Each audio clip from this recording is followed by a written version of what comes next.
the Hard R Award for bigotry in music. This is one of the fan favorite awards. This is one of my favorite awards to give out. I also named the award a few years ago, prompted, and you can make your own assumptions of what this award means. Basically, it's just you've done some racist shit in your life. You've done some things, and there has been a lot this year. So we'll go through it. We'll go bottom to top. We're gonna go Justin Bieber for singing about the KKK, owning it, saying like, and having some more videos pop up that are not dated, and also supporting Morgan Wallen. Britney Spears' dad for not letting her own her own rights and not freeing her. She had Basically keeping his daughter as a slave. yeah, more or less. You have T.I. and his wife Tiny are accused of sex trafficking, like hard sex trafficking accused. Soldier Boy for saying YG fans gay as fuck, and making like a whole mess of it on Twitter, and it is beautiful.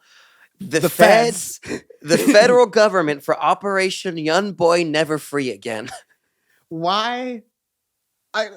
Listen, of course we expect the government to be racist, but Young Boy Never Free Again. It's just like, come on. Easiest case ever. They actually called it Operation Young Boy Never Free Again when they tried to catch and arrest Young Boy NBA. So ridiculous, absolute goon shit. Continue.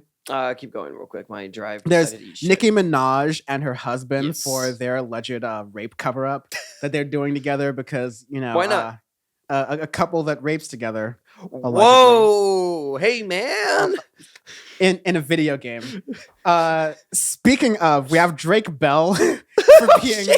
To be fair, the case is not really clear. It's just that he was endangering a minor.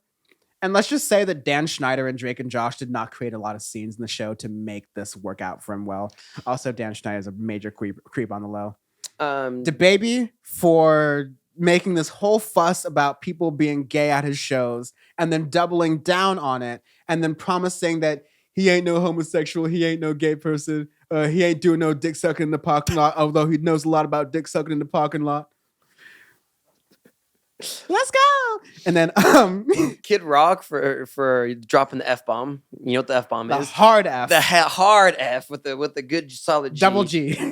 Ted Nugent for like actually using hard R. He just dropped the hard R. He literally dropped the hard R to try and say he's not racist by using the hard R, so that's hilarious. I thought Sean was being a little bit like cracker phobic in confusing Kid Rock and Ted Nugent because they both used it. They just used the words, but one was the N word and one was the F word. So you gotta rotate. You gotta rotate your racial slurs. And you got Morgan Wallen for literally dropping like a hard R. Like you put some rasp in that R, my guy. Like you did some Tibetan throat singing in that R. Got some baritone in that. You got some Mongolian throat singing R's in there. And then so like me, N word. What name? So what's that word? Never heard of that before. And still selling music afterwards and making it the #1 country record of the year. And then the CMA saying, no, that ain't happening. And then last one, Lana Del Rey for saying, I'm inclusive because I've dated rappers. I'm changing. And that's it. I'm not racist. I've dated a black guy. I've dated black people, so I'm not racist. I know what I'm doing, even though I'm Lana Del Rey. Shout out to several of my exes. Anyways, we have a wide variety of hard R here. Honestly, like this is like a clear cut case for me though.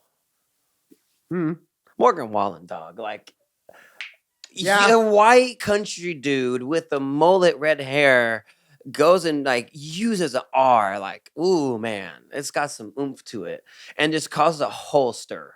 Like it's beautiful. Yeah.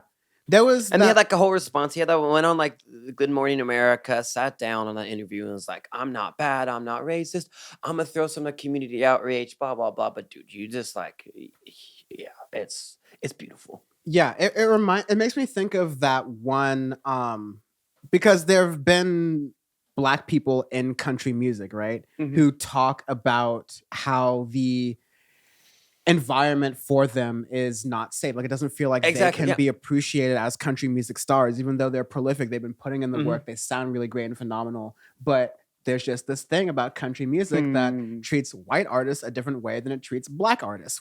Why is that? What is it about country music where that happens? And again, that's not to say anything about fans of country music. There are a lot of people who are fans of country music who are not racist. And that's not to like say all fans of country music are racist. But if you are a fan of country music and you are, and I've said this before and I'll say it again, you are purposely denying that aspect of the genre for whatever reason, you're in denial, you're just trying to Mhm. pretend it's not there, then you're definitely part of the problem. 100%.